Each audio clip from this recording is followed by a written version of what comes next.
এই যে ভাই এইভাবে যেহেতু নারীর টানে হলো বাড়ি যেতে হবে। ঈদ মানে বাড়ি ফেরা এবং এই পবিত্র ঈদ উল ফিতর উপলক্ষে আজ কিন্তু ঈদের ঠিক 2 দিন বাকি এবং এখনও কিন্তু আমরা লক্ষ্য করতে পারছি যারা সাধারণ যাত্রীরা আছে তারা কিন্তু ট্রেনে করে যাচ্ছে এবং যারা ট্রেনে আসলে সিট পাচ্ছে না তারা কিন্তু অতঃপর আমরা দেখছি ছাদে ঝুলে ঝুলে যাচ্ছে। আমরা একটু একজনের সাথে কথা বলবো। এই যে ভাই এইভাবে ঝুঁকি নিয়ে যে বাড়িতে যাচ্ছেন এটা আসলে কতটা মানে ঝুঁকি? সর্বক্ষেত্রে ঝুঁকি থাকবে, কিন্তু ঝুঁকিকে জয় করতে হবে। আপনি হয়তো জানেন যে বর্তমানে এই ঈদের সিজনের ভিতরে যারা টিকিট কাটছে এবং যারা টিকিট কাটে নাই কানায় কানায় পরিপূর্ণ।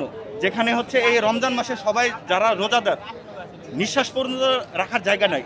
এই ক্ষেত্রে যেহেতু নারীর টানে হলো বাড়ি যেতে হবে, সেফটি ফার্স্ট মেনেই নিজের সুরক্ষা নিজে মেনে ট্রেনের সাথে ভ্রমণ করতেছি। কতদিন পরে যাচ্ছেন বাড়িতে? দীর্ঘ 2 মাস পর। কেমন লাগে আসলে এই কষ্ট করে যখন পরিবারের সাথে ঈদ কাটাতে পারেন এটা আসলে কেমন লাগে? আলহামদুলিল্লাহ, সর্বোপরি আলহামদুলিল্লাহ। যখন হচ্ছে সুস্থ সবলভাবে বাড়ি পৌঁছাই, মা বাবা ভাই বোন পরিবারের যারা আছে, যারা অপেক্ষা করতেছে এই পবিত্র ঈদ উল ফিতরের উপলক্ষে, অবশ্যই ভালো লাগে, তাদের কাছেও ভালো লাগে। সবাই একসাথে উদযাপন করি। এই ভোগান্তির ঈদ যাত্রা আসলে কিভাবে সুস্থির করা যায়, সরকারের উদ্দেশ্যে কিছু বলা আছে?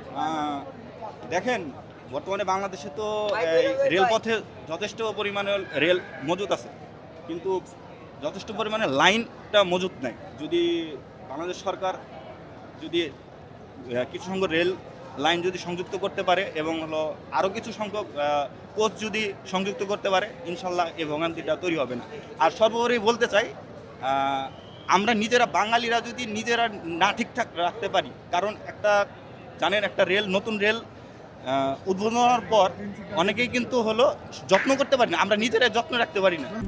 RICL TMX, যুগের পর যুগ স্থাপনা থাকে মজবুত। এবং দর্শক ইতিমধ্যেই কিন্তু ট্রেনটিও ছেড়ে দিবে এবং ওনার মতো এরকম আরও যারা রয়েছে তাদের সাথেও আমরা কিন্তু কথা বলেছি। তারা যেমনটি বলছে, ঈদযাত্রা কিছুটা ভোগান্তির হলেও এবং কিছুটা ঝুঁকির হলেও কিন্তু মূলত পরিবারের সাথে ঈদ কাটাতে পারাটাই কিন্তু আসলে মূল বিষয় এখানে। এবং ঠিক আমার পেছনের এই ট্রেনটি কিন্তু ছেড়ে যাচ্ছে এবং আমি যে ভাইয়ের সাথে কথা বলেছি তার মতো এরকম অনেকেই কিন্তু আমরা লক্ষ্য করতে পারছি যারা কিন্তু ট্রেনের ছাদে ভ্রমণ করছে।